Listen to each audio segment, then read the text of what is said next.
dari kelas 10. Di kesempatan kali ini saya akan mewawancarai beberapa teman saya untuk tugas remedial geografi bab 1. Assalamualaikum warahmatullahi wabarakatuh. Kali ini saya akan mewawancarai Analisa Jasmine, aku dari kelas 9. Kamu tahu arti objek formal itu apa? Enggak. Objek material geografi mencakup sebagai visualis. Yang pertama, atmosfer, lapisan udara di sekitar bumi, termasuk fenomena cuaca dan iklim. Litosfer, lapisan batuan penyusun bumi seperti tanah dan dataran. Hidrosfer, segala bentuk air di bumi seperti sungai dan laut. Biosfer, kehidupan makhluk hidup serta interaksi dalam ekosistem. Antroposfer, manusia dan segala aktivitas serta dampaknya terhadap lingkungan, pertanian dan aktivitas. Semua unsur ini menjadi fokus dalam memahami hubungan antara manusia dan lingkungannya.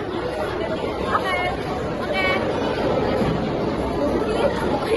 Bentar, kan dulu. Jadi tahu kan aku formal itu apa? Iya tahu. Coba, abis itu aku mau kasih tahu kan? Kak. Menjelaskan. Yuk.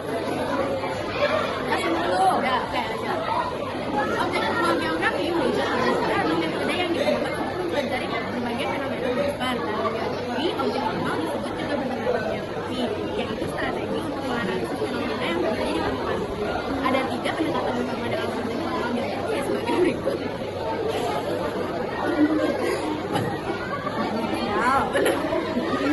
Pendekatan keuangan atau menganalisis perbedaan dan kesamaan fenomena geosfer berdasarkan lokasi, kondisi geografis, tanah, air, dan udara.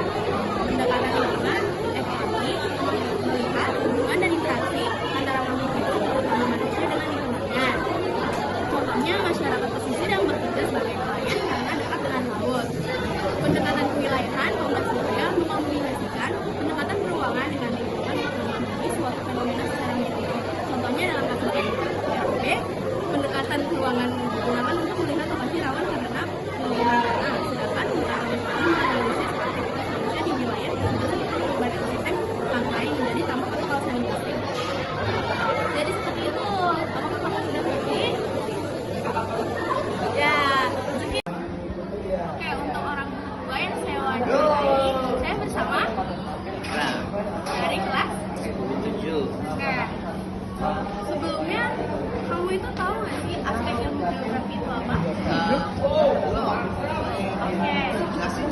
Aku jelasin ya. Aspek geografi adalah suatu peringatan dan gagasan serta hal-hal yang dipertimbangkan dalam kajian ilmu geografi. Aspek dalam geografi dibagi menjadi 2, yaitu aspek fisik dan aspek non fisik. Aspek fisik itu mengkaji segala fenomena biosfer yang mempengaruhi kehidupan manusia, meliputi aspek kimiawi, biologis, astronomis, dan semua fenomena alam yang dapat diamati langsung. Saya sebagai aspek topologi adalah aspek yang berkaitan dengan bentuk morfologi, letak atau lokasi suatu wilayah, luas dan batas-batas wilayah yang mempunyai ciri khas tertentu. Aspek abiotik adalah aspek yang berkaitan dengan unsur kondisi tanah, hidrologi, iklim dari suatu wilayah. Nah, yang terakhir ada aspek biotik, adalah aspek yang berkaitan dengan unsur tumbuhan, hewan, dan manusia. Nah gitu ya. Ya, yang kedua ada aspek non fisik atau sosial. Aspek sosial meliputi aspek antropologis, politis, ekonomis, dan aspek yang berhubungan dengan aktivitas dengan pola hidup manusia. Pada aspek sosial, manusia berperan dalam ruang dan kaitan dengan manusia. Yang pertama adalah aspek sosial adalah aspek berkaitan dengan komunikasi, keterisian komunitas, kelompok masyarakat dan kelompok sosial. Aspek ekonomi meliputi pertanian, perkebunan, pertambangan, industri, perdagangan, transportasi, pasar, dan kegiatan ekonomi lainnya. Yang ketiga ada aspek budaya, adalah aspek yang berkaitan dengan unsur pendidikan, agama, bahasa, dan kesenian. Aspek politik berkaitan dengan kegiatan yang terjadi dalam kehidupan masyarakat. Jadi gimana? Ya cukup ngerti. Dan aku Iya. Sekian wawancara dari saya. Untuk orang ketiga yang saya wawancarai, saya bersama Shani. Zafira dari kelas 10-4. Oke, sebelumnya kamu tahu nggak perkembangan ilmu geografi itu ada di kapan aja? Sebelumnya belum tahu. Oh, iya. Kali ini aku bakal jelasin ke kamu tentang perkembangan ilmu geografi. Perkembangan ilmu geografi berlangsung dalam beberapa tahap penting yang memperhatikan perubahan cara manusia memahami dan menggambarkan dunia. Nah, yang pertama itu ada zaman kuno, yaitu sebelum Masehi. Geografi saat itu berfungsi sebagai ilmu dasar untuk menggambarkan daerah-daerah yang dijelajahi. Eratosthenes dikenal sebagai bapak geografi. Dia adalah orang pertama yang menggunakan istilah geografia dan memikirkan keliling bumi dengan cukup akurat. Yang kedua, ada zaman abad pertengahan. Geografi mengalami stagnasi di Eropa karena dominasi dogma agama. Nah, yang kedua, namun geografi berkembang di dunia Islam dan berfungsi membuat peta di dunia yang sangat rinci. Yang ketiga, fokus utama adalah menggambarkan wilayah dan jalur perdagangan berdasarkan pengalaman para pedagang dan pelaut. Yang ketiga, zaman penjajahan, yaitu dari abad ke-15 sampai ke abad ke-17. Ditandai dengan eksplorasi besar-besaran oleh bangsa Eropa, misalnya Columbus, Vasco da Gama, Magellan. Geografi berkembang pesat sebagai ilmu eksplorasi dan kartografi. Muncul kebutuhan membuat peta yang lebih akurat dan ilmu geografi menjadi lebih sistematis. Jadi, kamu udah ngerti belum nih tentang perkembangan ilmu geografi? Udah kan ya? Udah tahu sih beberapa. Oke, terima kasih ya sudah mau mendengar wawancara dari aku. Sekian wawancara dari saya.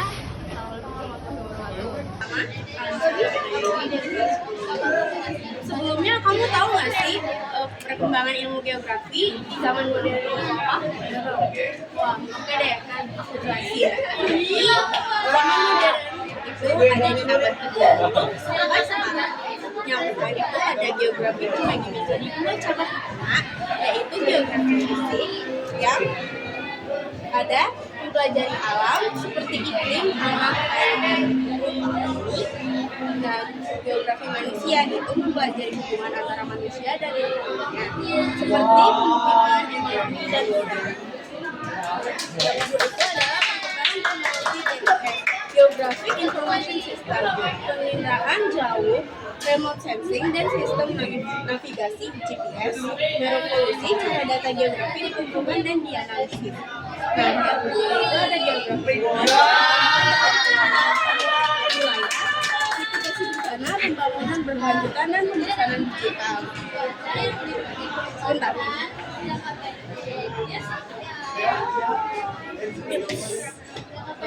Ilmu geografi pada zaman modern berkembang menjadi sangat penting karena membantu manusia memahami bumi sekaligus menjaga keseimbangan dengan lingkungan.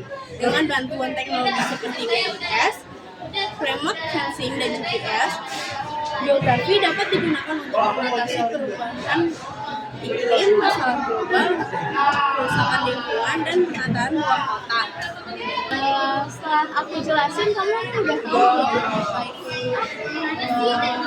perkembangan ilmu geografi pada zaman modern. Sekian wawancara dari saya. Semoga kamu mendapat ilmunya ya. Terima kasih sudah menyimak. Selanjutnya saya bersama. Kenalkan, nama saya Devanova Apus dari kelas 10. Oke, sebelumnya kamu itu tahu nggak sih konsep dasar geografi itu apa? Belum, kamu ingat apa ya? Jadi konsep dasar geografi itu dibagi menjadi yang pertama ada lokasi. Dalam geografi, lokasi menjelaskan posisi suatu tempat di permukaan bumi. Terdapat dua jenis sebagai yang pertama, lokasi absolut menunjukkan posisi tetap berdasarkan astronomi, bintang, dan bujur. Misalnya letak astronomis kabupaten, kepulauan, arwah. Nomor dua itu ada lokasi relatif, menggambarkan posisi berdasarkan kondisi lingkungan sekitarnya dan bisa berubah tergantung sudut pandang, aktivitas wilayah, dan bersesuaian dengan lingkungan. Wow, impresi. Ya, yang kedua ini ada jarak. Jarak menggambarkan seberapa dekat atau jauhnya suatu tempat dari tempat lain. Jarak absolut diukur secara pasti menggunakan satuan seperti tempat. Jarak relatif bergantung pada waktu, tempat, biaya, dan jenis transportasi yang digunakan. Wow. Nah, selanjutnya ada keterjangkauan. Keterjangkauan menunjukkan kemudahan mengakses suatu lokasi. Hal ini dipengaruhi oleh kondisi geografis, sarana transportasi dan infrastruktur. Lokasi yang sulit dijangkau seperti beberapa pulau di kepulauan arus memiliki tingkat aktivitas yang rendah. Yang pentingnya ada morfologi. Konsep ini menggambarkan bentuk permukaan bumi hasil dari proses alam seperti dataran rendah, rawa, pegunungan, misalnya kepulauan Arung memiliki topografi. Dan sekian penjelasan dari aku. Apakah kamu udah ngerti? Ngerti banget. Oke.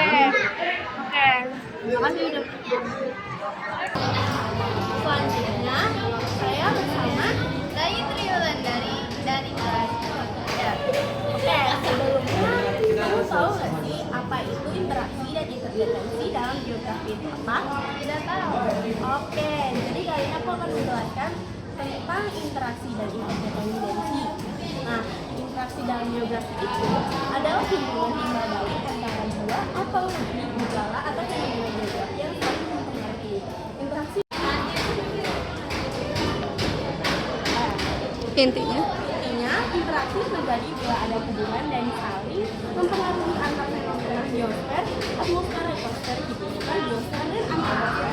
Nah, yang kedua, interdependensi dalam geografi. Interdependensi berarti saling ketergantungan antara wilayah atau fenomena geografi. Tidak ada wilayah yang bisa hidup sendiri tanpa bergantung pada wilayah lain. Contohnya, kota bergantung pada desa untuk kebutuhan pangan. Desa bergantung pada kota untuk akses pendidikan, layanan kesehatan, dan teknologi.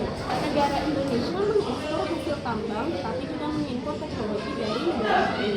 Jadi, interdependensi terjadi karena setiap wilayah memiliki keunggulan masing-masing, komplementaritas, dan membutuhkan keunggulan wilayah lain.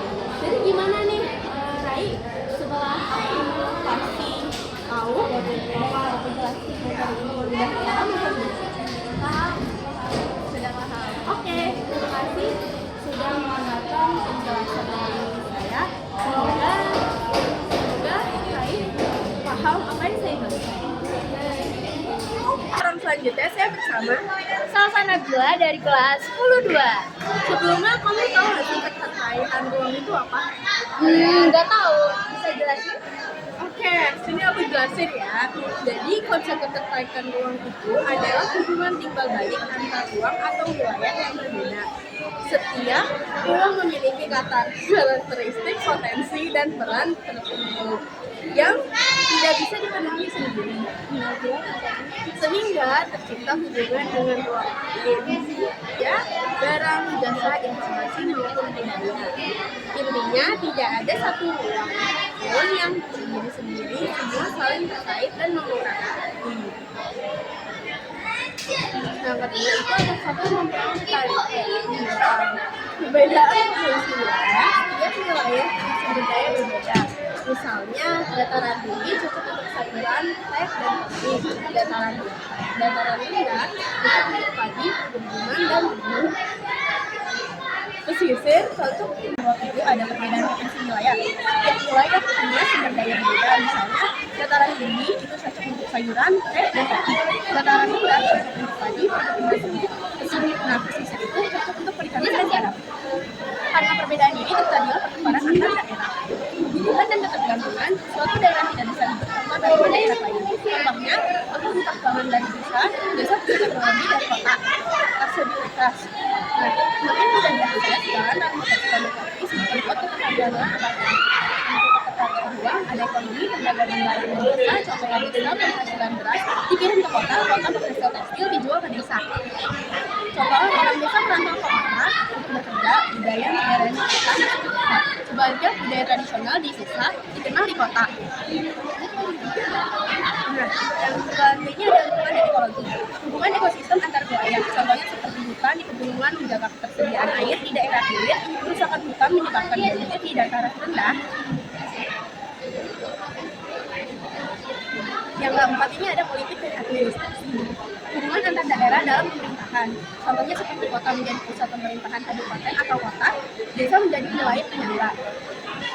Manfaat memahami keterkaitan dua menjelaskan bahwa interaksi antar wilayah menjadi dasar dalam pemerintahan pembangunan, membantu melakukan kesenjangan antar daerah melalui distribusi sumber daya, memahami dampak positif dan negatif interaksi dua seperti organisasi, pendanaan, atau pembangunan.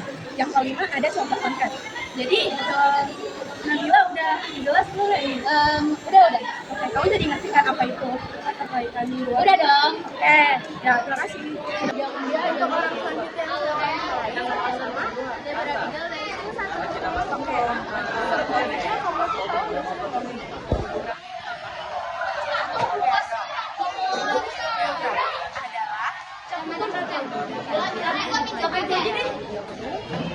kamu tuh tahu nggak sih meneliti sebab akibat soal gejala, mempelajari kesamaan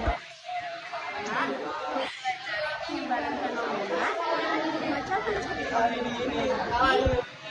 adalah geografi fenomena alam, geografi regional, kondisi suatu daerah atau wilayah secara khusus, geografi sosial, mempelajari tentang manusia sebagai topik utama serta interaksinya dengan lingkungan tersebut. Geografi teknik memerlukan pengetahuan atau keahlian teknis untuk menyelesaikan permasalahan. Geofisika bagian dari geologi bumi yang mempelajari bumi menggunakan kaidah atau prinsip-prinsip tertentu. Nah, ada cabang geografi, yaitu geologi adalah cabang ilmu geografi yang mempelajari bumi dan bumi serta proses-proses yang membentuknya dan mengkaji berbagai faktor seperti erosi, sedimentasi, pantai, dan aktivitas vulkanik mengikuti bentuk dan pola permukaan bumi. Yang kedua adalah meteorologi, adalah cabang ilmu yang mempelajari kondisi bumi dalam hal kondisi pendek,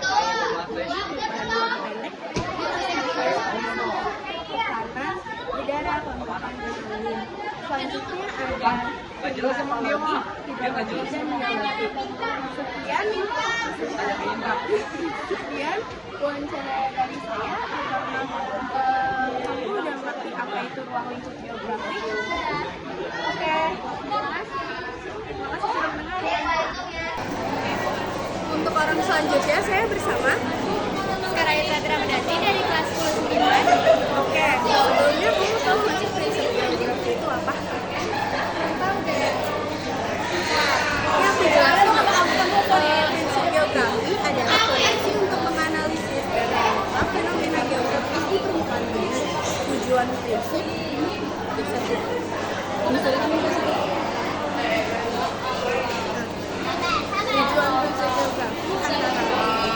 menjelaskan persebaran fenomena geografi dan menyebutnya, memiliki penjelasan lanjutnya agar mengungkapkan elementar unsur geografi menganalisis wilayah secara menyeluruh dan terpadu.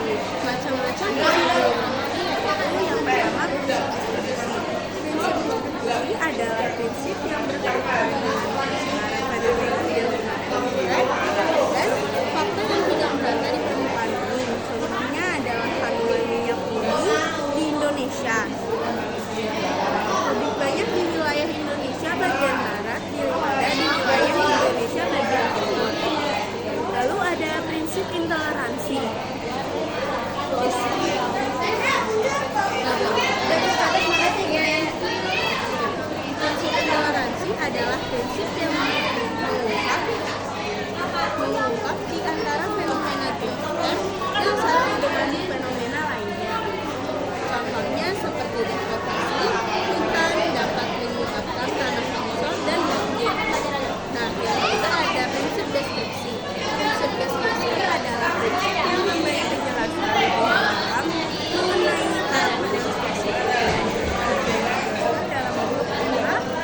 Oke, sebelumnya kamu tahu nggak sih apa itu konsep penggunaan? Ya. Oke, jelasin ya. Jadi konsep penggunaan itu adalah ilmu yang mempelajari kesamaan dan perbedaan dalam mengelola alam dan kehidupan di permukaan bumi, baik yang bersifat fisik maupun manusiawi dengan sudut pandang pengalaman, lingkungan, dan kewilayahan. Oke. Penggunaan geografi tidak hanya sebatas pengetahuan, tetapi juga bisa diterapkan dalam kehidupan sehari-hari maupun pembangunan suatu wilayah. Pertama itu menjelaskan fenomena alam dan sosial. Geografi membantu memahami fenomena di permukaan bumi seperti gunung meletus, gempa bumi, banjir, urbanisasi, migrasi, hingga distribusi penduduk. Nah, yang kedua ada perencanaan wilayah dan tata ruang. Geografi berguna untuk merancang pembangunan kota, jalan, pemukiman, kawasan industri, hingga pusat perdagangan agar sesuai dengan kondisi lingkungan. Yang ketiga ada mitigasi bencana alam. Dengan geografi kita bisa mengetahui daerah rawan bencana dan menyiapkan strategi pengurangan risiko seperti kota rawan gempa, banjir, dan tanah longsor. Pemanfaatan sumber daya alam maupun membantu manusia mengelola tanah, air, hutan, tambahan, dan laut secara bijak agar tetap berkelanjutan. Nah, kelima ada transportasi dan komunikasi. Analisis geografi mempermudah pengaturan transportasi pelabuhan bandara hingga jaringan komunikasi berdasarkan posisi wilayah. Karena ada pertahanan dan keamanan, geografi dalam strategi pertahanan negara, misalnya dengan memahami kondisi perbatasan, peta wilayah, dan jalur strategis. Yang ketiga ada pendidikan dan pengetahuan. Geografi menanamkan kesadaran untuk menjaga lingkungan, menghargai keragaman budaya, dan memahami hubungan manusia dengan alam. Nah, kesimpulannya, konsep penggunaan geografi adalah bahwa ilmu itu tidak hanya mempelajari bumi, tapi juga memberikan manfaat nyata dalam memahami lingkungan, merencanakan pembangunan, mengelola sumber daya, serta menjaga keseimbangan antara manusia dan alam. Oke, setelah aku jelasin, kamu udah tahu nggak apa itu penggunaan konsep penggunaan itu apa? Udah tahu dong pastinya. Oke. Sekian wawancara dari saya. Wassalamualaikum warahmatullahi wabarakatuh. Sekian wawancara